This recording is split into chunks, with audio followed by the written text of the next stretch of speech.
Saya tidak ingin dikatakan pahlawan. Iya. Tapi waktu Arema ribut, siapa orang paling keras bicara tentang untuk selamatkan Arema?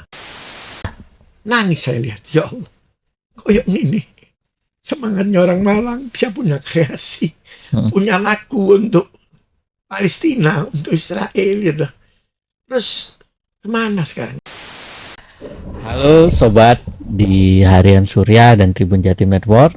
Jumpa lagi dengan saya Adrianus Adi Nugroho.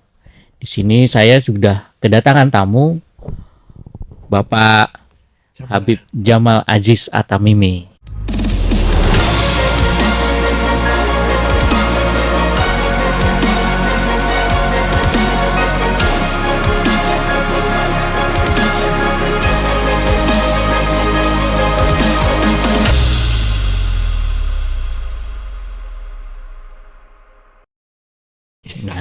Iya betul, komplit. Nah, sekedar info aja, Habib ini adalah seorang politisi senior di Jawa Timur, politisi gaek lah, ini sangat terkenal. Beliaunya juga aktif di sepak bola juga, namanya juga sering berseliweran di sepak bola, dan sekarang beliau ini akan mencalonkan diri sebagai caleg DPR RI Jawa dari Malang Raya, Dapil Malang nomor 6. Nah, Partai Nasdem. Dari Partai Nasdem. Nah, sekarang mau nanya nih, Bib. Sebagai politisi senior, kenapa kok akhirnya nyalek lagi ini? Terus, kenapa kok akhirnya di Malang ini? Jadi kalau kenapa akhirnya di Malang, bukan berarti saya memilih akhir di Malang. Awalnya saya itu waktu saya ke Nasdem itu ada yang narik. Saya itu diproyeksikan ke Kaltim. Sudah ada seleksi caleg di Kaltim. Saya sudah ikut seleksi di sana dan itu dinyatakan lulus sudah. Ya. Tapi mungkin Kaltim terlalu banyak peminatnya Nasdem. Kalau tidak salah itu ada 18 nominator di sana. Dan 18 itu gajah-gajah semua. Gajah-gajah semua. Bekas gubernur lah. Incumbent-nya pun misi bekas gubernur, Pak Awang Faruk. Terus bekas sekda, bekas wali kota, gubernur Kaltara, dan macam-macam lah. Terus kalau secara swasta orangnya juga orang-orang kuat. Kan orang-orang pemain batu bara semua di sana. Ya, jadi mereka itu kalau sudah memilih ke panggung politik, berarti mereka punya motivasi. Apa motivasinya? Yang pertama paling tidak itu daerah minerba di sana. Dia pasti punya kepentingan untuk kepentingan bisnisnya, untuk kepentingan usahanya dia di sana.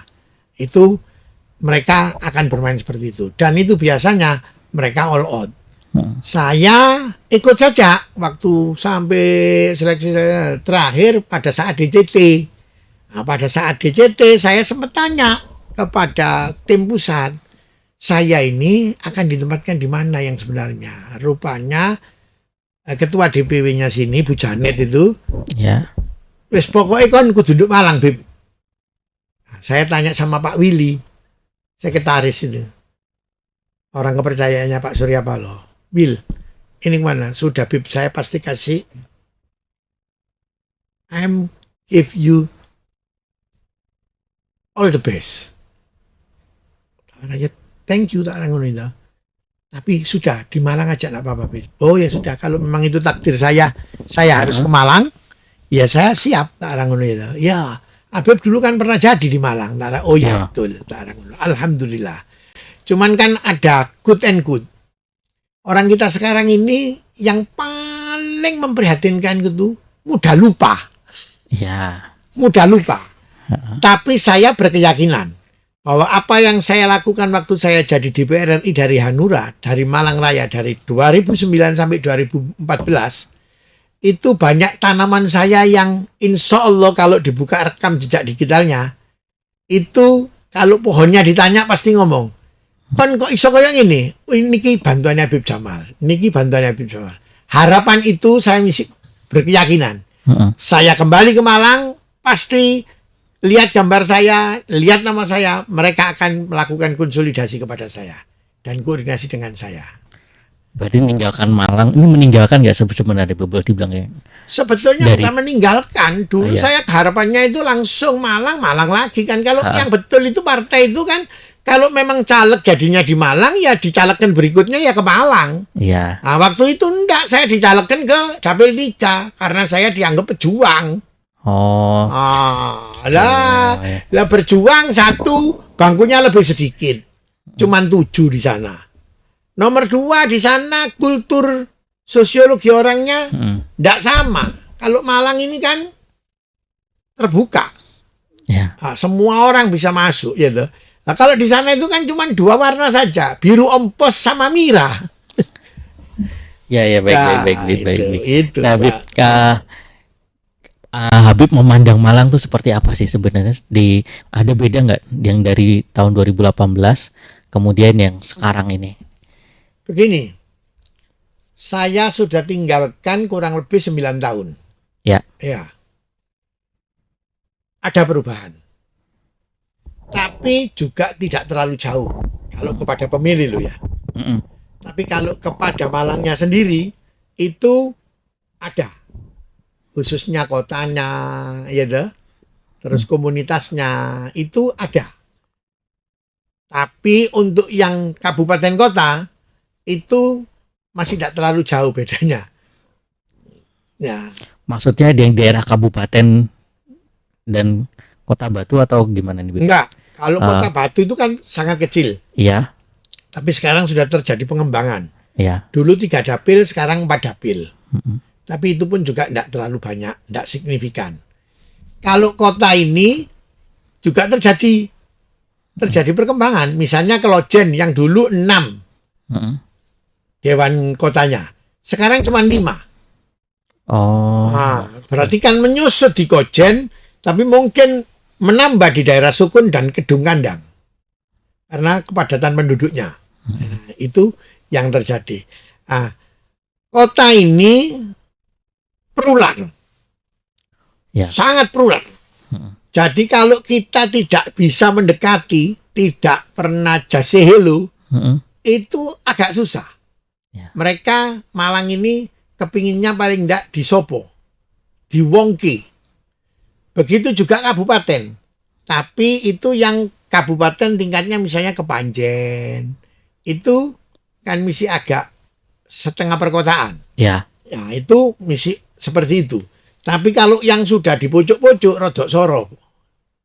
Ya, khususnya yang di ujung-ujung sana Donomulyo, ya itu kan tinggi-tinggi Iya, daerah pegunungan. ujung-ujung pegunungan, nyebrang lagi laut, keceblung Iya. laut. Nah, itu yang agak susah. Terus kayak daerah Apel Gading Ya. itu kan ya juga ujung. Iya, Susah sekali caleg untuk menjangkau itu. Tapi di sana kulturnya itu kita sudah membaca. Ya. Orang-orang sana itu sedikit bau Lumajang, bau Madura. Ha-ha. Mirip dengan Gondang Legi dan Bulu Lawang. Tapi Gondang Legi Bulu Lawang sudah kota. Sudah saya anggap itu kota. Sudah sangat modern. Tapi kulturnya misi tidak jauh beda. Itu. Terus ke sana. Pujon, Ngantang, Kasembon. Mm-mm. Itu kan jauh juga itu. Iya, ya. benar. Nah, itu wilayah juga plural. Karena itu dulu dominasinya Golkar. Dulu Mm-mm. dominasinya Golkar. Nasdem 2014 itu kalau menurut data sekitar 15.000. 2019 itu naik menjadi sekitar 25.000. Harapan tahun ini bisa naik daerah sana. Ya. Harapan ya. Nah, itu saya mencoba akan melakukan konsolidasi ke daerah-daerah itu. Itu kan lebih terbuka orangnya. Ya. Nah, lebih moderat lah. Iya dah. Jawa ini itu lebih kental. Pujon, Ngantang, Kasembon itu Jawa ini lebih kental. Kan kalau kenapa dibilang Jawa? Karena ngerti Jawa nih. Yeah. Makanya karena ngerti Jawa nih, saya tak Jawani Prono. Supaya mereka-mereka, lu Habib Jamal muncul mana? Nah, ya, harapan saya begitu. Oke. Bib, dari sekian banyak turun ke masyarakat ya di caleg yang sekarang ini, apa sih yang Habib tangkap harapannya dari masyarakat sekarang ini? Waduh, Ada nggak? kalau harapannya itu sudah jelas ya. Ha-ha. Bukan karena kebetulan saya pakai rompi Nasdem ya. Ya. Masyarakat itu berharap ada perubahan, Bos. Ha-ha. Berharap ada perubahan karena ekonomi sangat susah sekarang ini. Sedang Malang ini kan termasuk pertumbuhan ekonominya juga dari pertanian. Lombok, sayur dan sebagainya. Ini kan fluktuatif terus. Jadi untuk menjaga kestabilan ekonomi ini sangat susah. Nah, di Malang itu harapannya itu ada perubahan. Kepingin ojo koyong ini terus. Ha-ha. Jangan seperti ini terus. Nah, kita insya Allah jadi wakil rakyat. Ya. Kita tidak bisa janji yang lebih muluk. Karena kan itu ada 11 komisi, Bos. Tuh. 11 komisi itu kalau kita bicara untuk kepentingannya orang pertanian, orang peternakan, dan lain sebagainya, itu di komisi 4. Kalau kita tidak di posisi itu, kita susah. Tapi kalau kita misalnya dikasih komisi 10, yang senang orang kota. Karena apa? Itu bidangnya pendidikan. Pendidikan, olahraga, perpustakaan, itu mitra-mitranya, Bos. Nah, Malang sangat respon sekali dengan komisi itu. Dan itu alhamdulillah saya punya pengalaman. Saya dulu jadi anggota di komisi 2. Jadi RT aja enggak pernah, dulu komisi loro. Urusannya pemerintahan dalam negeri, pusing saya. Yang jadi mitra saya agak ngerti cuman di BPN waktu itu, Badan Pertanahan Nasional. Karena saya memang sebelum kerja itu saya kebetulan juga investor untuk tanah menanah, saya tahu lah liku-likunya. Maka ketemu mitranya satu, yang lainnya sekretaris negara, Kementerian Dalam Negeri, minta ketemu jurusannya. Kementerian Dalam Negeri aja saya waktu itu ikut menginisiasi, menguatkan untuk berlakunya EKTP. Mengapa saya minta itu? Karena saya kan punya usaha di Malang ini, saya punya BLK di Medalis itu untuk penempatan jasa tenaga kerja ke luar negeri. Saya butuh ID EKTP. Butuh EKTP, ya. Butuh EKTP supaya mengapa? Banyaknya TKI yang meninggal dan sebagainya, santunannya tidak bisa sampai. Karena orang Malang di KTP kan di Sukabumi, orang Malang di KTP kan di Cianjur oleh PT-PT di Jakarta. Jadi pada saat mereka meninggal, santunan yang harusnya sampai ke keluarga tidak sampai.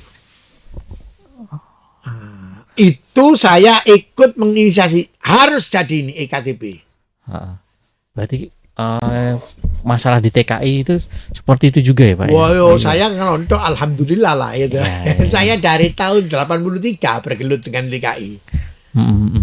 Nah, terus kalau kayak sepak bola ada nggak Pak? Masih harapan masyarakat? Kalau sepak bola Malang. sebetulnya kalau kita mau lihat penonton fanatik seluruh Indonesia itu cuman menurut hemat saya, tapi bisa salah ya, bisa salah. Itu cuman 4 Mas. Malang, Persibaya, Persib,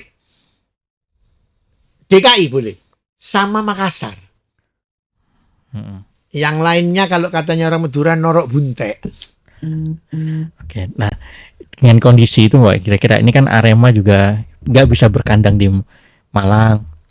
Dan kondisinya seperti ini menurut pandangan Bapak gimana Pak? Sebetulnya tidak bisa berhome base di Malang kan begitu kan? Itu argumennya juga tidak terlalu kuat. Ini kan karena stadionnya mau diperbaiki. Iya. Iya loh. Kalau tidak berhome base di Malang, penontonnya dari mana? Wong klub itu hidupnya dari tiketnya penonton. Klub itu moncer kalau penontonnya fanatik. Lah kalau home base-nya pindah kemana? Saya mau tanya pindah kemana? Nah itu. Apa Batu sudah punya? Tidak bakal punya stadion sebesar Kanjuruhan. Di sini Gajayana ya, iya. Tidak cukup juga. Pasti kerodit karena di tengah kota kan. Dan fasilitasnya Gajayana itu berapa ribu penonton. Kalau Kanjuruhan kan 30 lebih. 34.000 atau berapa. Itu sudah sangat layak. Nah, jadi kalau home base-nya dipindahkan, Ya. itu pertama yang menjadi korban penontonnya, yang fanatik. Sudah tidak punya lagi dia idola. Klub yang dia idolakan. Kedua, pemainnya juga, pemain itu kalau tidak punya penonton fanatik, semangatnya kurang, Mas.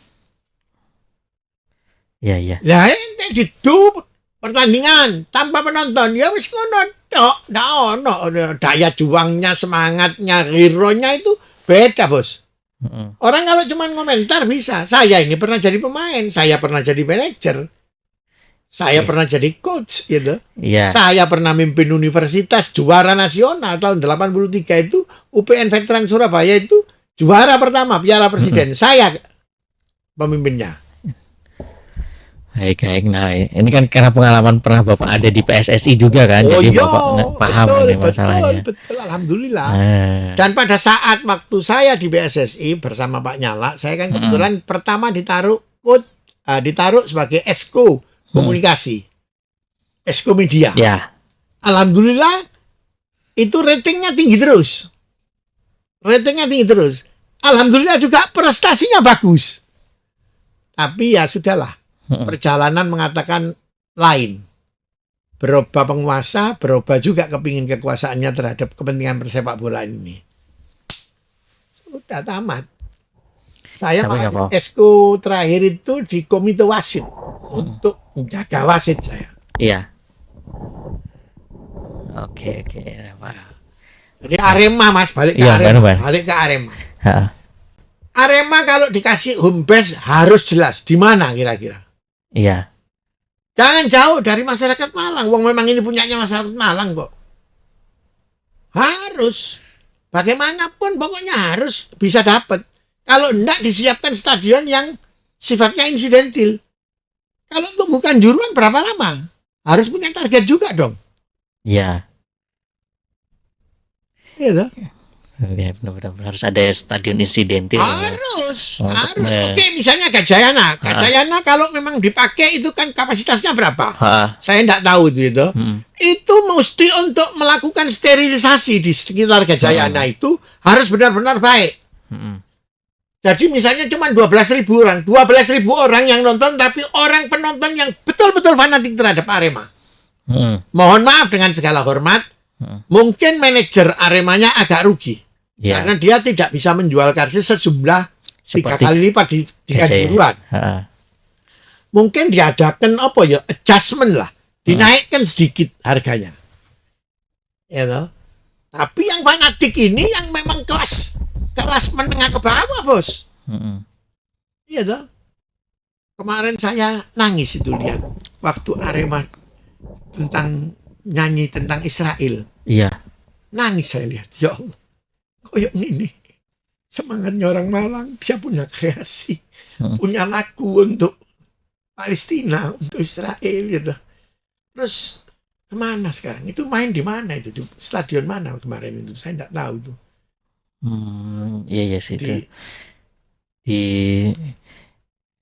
Adalah saya perlu lagi tapi ya memang itu salah satu kelebihannya anak-anak Arema itu kan memang mereka kompak gitu. Anak-anaknya kreatif, Bos. Kreatif, iya. Anak-anaknya kreatif, anak-anaknya fanatik dengan sepak bola. Dan ini kan hiburannya rakyat. Iya. Jangan dijauhkan sama rakyat, Bos. Punya efek samping. Orang tidak pernah berpikir bahwa kalau bola main itu keluarga parkir bisa jaga oleh duit. Makanya bayar sekolah, mending Arema main. Parkir insya Allah laris. Tak bayar sekolahmu nak. Nah, itu. Yang jual merchandise juga begitu. Mending Arema main. Ojo khawatir, insya Allah dagangnya bapakmu payu nak. Kan begitu, Bos. Iya. Tukang catut pun juga bisa dapat keuntungan. Ini penuh. Barangnya cuma adanya ini. Kalau kamu tetap mau nonton, tolong kamu kasih tambah. 50 jadi 75. Kalau orang fanatik dibayar, Mas. Orang tidak pernah berpikir itu kan. Yang jualan makanan, yang jual bakso, itu kan multi efek gitu. Iya benar. multi efek sepak bola itu. Ini makanya saya bilang pemerintah harus hadir. Ya. Dan kalau hadir yang serius. Jangan setengah-setengah. Oh iya, stadionnya tak betulkan. Oh, area parkirnya saya betulkan. Kalau gitu jalan di sekitar itu saya harus perluas. Apapun yang terjadi, saya harus perluas jalannya. Orang masuk mana, orang bubar keluar lewat mana. Itu fasilitas yang harus disiapkan apa supaya tidak terjadi kredit. Karena ini punya multi efek. Mulai penjual merchandise, penjual makanan UMKM, pokoknya UMKM itu hampir dibilang semua. Yang tidak UMKM cuma catat sama parkir. Iya. Tapi itu banyak juga Pak yang bergantung dari situ. Ya kan? Iya banyak bos orang yang sudah menggantungkan itu. Wong orang nggak kerja sekarang bos. Harapannya ini momen, ini event. Berarti saya harus ikut terlibat di situ. Oleh duit awak dhewe rek. Kan begitu bos. Iya. Tapi ada nggak cerita-cerita itu lagi waktu Bapak turun ke masyarakat, Pak titip soal Arema gitu? Loh, kalau itu enggak pakai saya turun bos. WA itu terus titip Arema titip Arema titip Arema. Saya tidak ingin dikatakan pahlawan. Ya. Tapi waktu Arema ribut, siapa orang paling keras bicara tentang untuk selamatkan Arema? Buka rekam jejak digitalnya. Salah satu Pak Habib sih memang. Bukan rekam jejak digitalnya. Saya sampai bilang, PSSI, kamu jangan jatuhkan hukuman begitu saja dengan Arema. Ini Arema ini ibunya orang Malang. Mati anaknya 200 lebih, kok tahu-tahu Anda akan menjatuhkan sanksi kepada Arema. Otak kamu di mana? Sampai saya bilang, otak kamu di mana? Iya. Cuman kan ya sudahlah. Ya sudah begitulah. Iya.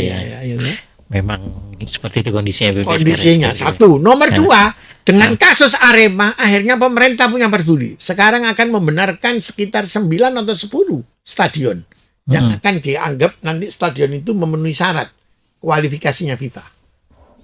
Iya. Martelnya Arema. Tapi Arema kehilangan 200 lebih orang. Dan sampai hari ini tidak tahu bagaimana nasibnya. Ya, kan? Benar. Siapa yang harus bertanggung jawab itu? Itu, bos. Iya, Bib. Balik lagi, Bib. Ini kan Habib kan seorang politisi senior. Kemudian usia juga sudah tidak muda. Nah, Bib, ada nggak pandangan keluarga gimana sih, Bib? Kok Habib calonkan lagi gitu? Oh. Ini. Jadi kalau pandangan keluarga, saya sudah ditegur. Khususnya anak saya.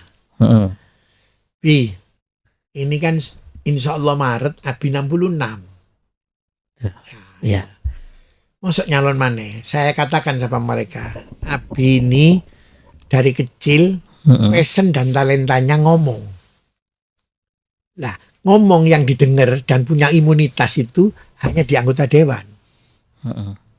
Didengar dan punya imunitas.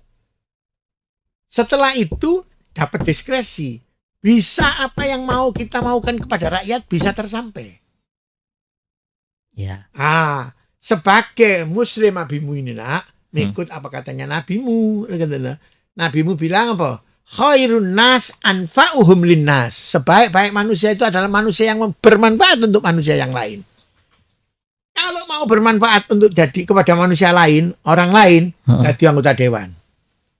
Dumdumo kon. Ambil negara disangoni kon. Setahun ping 5 reses. Ketemu rakyatmu, ngomong, cerita, dongeng. Dikumpulno silaturahim. Mangan bareng, cerita, ngakak dan sebagainya dengan rakyatmu. Apa yang kamu bisa itu. Nek Abi ndak sekarang ini melakukan itu, Abi kepinginnya husnul khotimah. Nabi Allah Yusuf Nabi Allah Musa itu kan memang terkenal tukang protes sama Allah Ta'ala. Iya. Dia mengatakan kepada Allah Ta'ala, gitu, ya Rob, apa yang kira-kira yang saya harus lakukan yang terbaik untukmu ya Allah? Saya taat iya, larangan saya tinggal, semua sudah. Kira-kira amal apa yang saya itu bisa di matamu itu derajatnya naik? Allah bilang apa? Senangkan orang di sekitarmu. cuman disuruh nyenengken orang di sekitarnya, Bos. Berarti kan konsing manfaat kayak menungso liyane. Cuman itu. Lah, itu termasuk yang apa ya? Bukan mengilhami ya, menginspirasi saya. Untuk saya bisa ini. Dan ini kalau ibarat sholat, saya sholat witir sudah. Mudah-mudahan Allah dengar. Niat saya yang tulus, yang ikhlas, Allah mengijabahi. Saya bisa wakil jadi rakyat dari Malang. Seperti pada saat tahun 2009. Ya, kalau enggak ya wis mandek, wis betul. Mosok 3 tahun umur 71 nanti perang lagi. Ya, ada pengingatan kembali juga dari anak-anak saya. Wis bi, yang Abi punya ini, Abi nikmati aja. Iya. Iya toh, Abi, gak iso. Nek ngono kan berarti abimu egois. Hanya untuk kepentingan dirinya sendiri. Aku dodol oleh duit tak nikmati. Aku dodol duit tak nikmati. Apa? Gaya kepentingannya umat. Gak ono. Nyumbang nek ngliwat kantor dikoreksi mbek bendahara. Pak, kas kantor lagi kurang. Jangan terus-terusan, Pak. Tiling no. Kalau jual, istri saya pun kan mesti ikut ke notaris teken. Mal ini duit ya apa? Wis aja takon kon. Iki duduk warisanmu. Iki aku telekku dhewe. Dadi nek tak dol payu ya wis aku tak gawe ya to. Tak gawe kesenenganku. Nah, ini untuk nyalek ini ya kok subhanallah mungkin karena ekonomi yang agak susah ya. Situ aset tiga ono sing payu sih ndak dol. cari bojoku mbek anakku mudah-mudahan ndak ada yang laku dadi cekne duit ndak digawe nyalek jare. Tapi memang niatnya udah mewakafkan itu. Oh iya, sudah. Saya alhamdulillah Mas Adri. Mas Adri ya. Saya itu kalau ikut dari keluarga bapak saya, itu semuanya di masa hidupnya diwakafkan kepada orang lain semua. Dari mbah saya, nenek saya semua, dari bapak saya ya. Malah saya membuat frame. Kalau saya disuruh niru bapak saya tidak sanggup. Karena bapak saya itu tidak pakai reserve. Wis gak ada reserve. Duit brol. Kita kalau nginget lebih, meni apa jari Allah Ta'ala nak, wis tenang nak. Seperti itu lah. Saya tidak punya keberanian itu, tidak punya. Saya karena saya mungkin sekolah, saya tetap brol, tapi mesti ada prepare. Ya. Ada prepare karena dunianya juga beda. Dunia pada saat bapak saya didik saya dan sekarang saya didik anak saya agak beda. Bapak saya dulu kalau saya ngomong, Bi, bayar sekolah. Wah, kemana sekolah? Wis mari, iso kali, iso bagi, iso tambah, wis buyar. Kok ilmu sekolah ndak ono mal dari luar. Nah, itu zaman bapak saya dulu. Gitu, Bos. Iya. Baiklah, Bim. Mungkin ada yang mau disampaikan lagi, Bim? Nah, saya cuman ingin menyampaikan. Ya mudah-mudahan. Secara kebetulan saya ini kan nyalek dari Malang Raya, dari Partai Nasdem untuk DPR RI nomor 6. Tolong saya didukung. Baik. Kalau cocok melihat rekam jejak saya, tolong saya juga dipilih supaya saya bisa mewakili untuk rakyat Malang. Ya. Baik, siap. Baik teman-teman, mungkin sekian dulu perbincangan kita dengan Habib. Ini Habib sangat sibuk ya. Terima kasih sudah meluangkan waktunya di kantor kita. Ini sampai jumpa juga untuk di acara-acara berikutnya. Terima kasih. Terima kasih sekali terhadap podcastnya Tribun Malang yang memberi kesempatan saya untuk hadir di studionya. Akhirul kalam, assalamualaikum warahmatullahi wabarakatuh.